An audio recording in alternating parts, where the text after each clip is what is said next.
শেহতীয়াভাৱে কমতাপুৰ স্বায়ত্তশাসিত পৰিষদৰ মুখ্য কাৰ্যবাহী পাৰিষদ বা অধ্যক্ষগৰাকীৰ বিৰুদ্ধে যি ধৰণৰ অভিযোগ উত্থাপন হৈছে তাৰ কাৰণে আক্ৰাছৰ প্ৰাক্তন এগৰাকী কৰ্মী হিচাপে আমি বৰ মৰ্মাহত আৰু দুখিত পাইছোঁ। সমগ্ৰ প্ৰশাসনিক জনগোষ্ঠী আজি দুখিত হৈছে যে যিসকল ব্যক্তিক আজি অসম চৰকাৰে এটা পৰিষদ পৰিচালনাত্মকৰ দায়িত্ব অৰ্পণ কৰিছিল, তেখেতসকলে তেওঁলোকৰ সাংবিধানিক যিটো পদমৰ্যাদা সেই পদমৰ্যাদা তেওঁলোকে ধৰি ৰাখিব নোৱাৰে, বৰঞ্চ তেওঁলোকে কলুষিত কৰিলে। আৰু সেইকাৰণে মুখ্যমন্ত্ৰী মহোদয়ক আমি অনুৰোধ কৰিছোঁ, পূৰ্বে কৰিছোঁ, আজিও কৰিছোঁ যে আৰু আপুনি তেখেতসকলক এই ল'ৰা ৰজাসকলক এনেকুৱা ধৰণৰ শাসন কৰিব আপুনি নিদিব, তাৎক্ষণিকভাৱে ব্যৱস্থা কৰক। গতিকে অন্তৰ্বৰ্তীকালীন পৰিষদখন আপুনি তাৎক্ষণিকভাৱে ভংগ কৰি আপোনাৰ বিশ্বস্ত লোকসকলক এই ক্ষমতা পৰিষদখনৰ দায়িত্ব অৰ্পণ কৰক। আজি যিগৰাকী মুখ্য কাৰ্যবাহী পাৰিষদৰ বিৰুদ্ধে যিটো গুৰুতৰ অভিযোগ উত্থাপন হৈছে, আজি এই কথাটো তেওঁ যদি জড়িত নাই তেতিয়াহ'লে তেওঁ সংবাদ মেলৰ জৰিয়তে ৰাজহুৱাভাৱে এই কথাবিলাক ক'ব লাগিছিল। কিন্তু তাকে নকৰি মোবাইল অফ কৰি পলায়নবাদী মনোভাৱেৰে থাকি এই কথাটোৱে প্ৰমাণ কৰিছে যে এই ঘটনাৰ লগত তেওঁ প্ৰত্যক্ষভাৱে জড়িত আছে।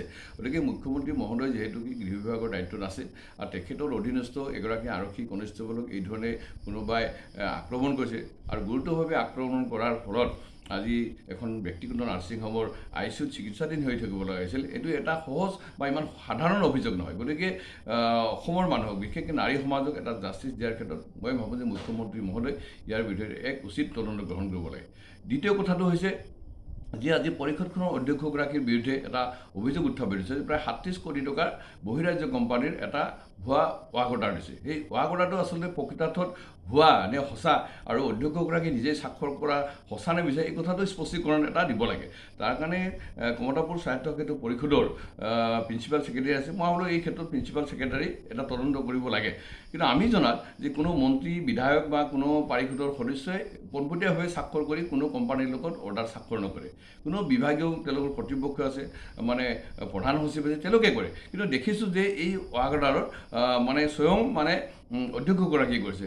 নিশ্চয় সেই কোম্পানীটোৰ লগত তেখেতসকলৰ এটা অবৈধ এটা বুজাপৰা আছে আৰু সেই বুজাপৰা যদি ৱাক অৰ্ডাৰ আজিলৈকে প্ৰকৃতাৰ্থত যিসমূহ অৰ্ডাৰ দিছে সেইবিলাক আমাৰ হিতাধিকাৰীসকলক বিতৰণ কৰিলে নকৰিলে এই কথাটো জড়িত হৈছে। গতিকে আজি কমতাপুৰ স্বায়ত্তশাসিত পৰিষদ কেইজনমান ব্যক্তি লুটি পুতি খোৱা এটা পৰিষদ হৈছে, এটা সোণৰ কণী পৰা এটা হাঁহৰ দৰে ব্যৱহাৰ কৰিছে।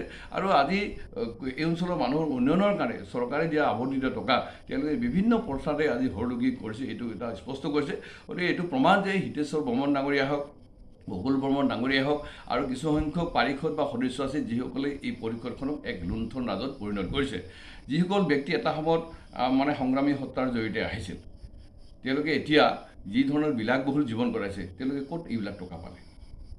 এই টকাৰ উৎসটো নিশ্চয় লাগে। গতিকে তদন্ত কৰিলে গোটেই কথাবিলাক ওলাব। সেইকাৰণে মই মুখ্যমন্ত্ৰী মহোদয়ক আমাৰ এই অঞ্চলৰ প্ৰশাসনিক জনগোষ্ঠীৰ জাতীয় সংগ্ৰামৰ প্ৰতি সন্মান জনাই আপুনি এক নিৰপেক্ষ তদন্ত ব্যৱস্থা কৰক আৰু নিৰপেক্ষ তদন্তৰ জৰিয়তে যিসকল ব্যক্তি এই ধৰণৰ দুৰ্নীতি, এই ধৰণৰ ব্যভিচাৰত লিপ্ত হৈছে তেখেতসকলৰ বিৰুদ্ধে কঠোৰ ব্যৱস্থা গ্ৰহণ কৰক।